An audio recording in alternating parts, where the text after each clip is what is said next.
Dans quelques jours, nous aurons la chance et la joie de vivre, pour le diocèse de Monaco, une ordination diaconale en vue du sacerdoce. Devenir diacre, c'est dire oui à un job où votre titre de gloire est serviteur.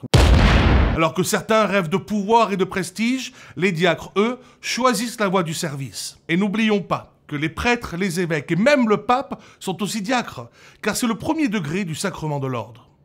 Mais parlons franchement, ça commence à bien faire cette manie de chercher, même dans l'Église, trop souvent le pouvoir au lieu de se concentrer sur le service. Sérieusement, pourquoi vouloir être le chef quand on peut être celui qui fait vraiment bouger les choses en coulisses ? Si nous voyons le service comme un tremplin pour gravir les échelons de l'Église, détrompons-nous tout de suite. Le service, c'est à la suite du Christ, enfiler le tablier et laver les pieds des autres.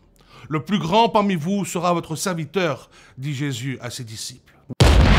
Être serviteur, c'est un peu comme être l'ami sur qui on peut toujours compter pour un déménagement.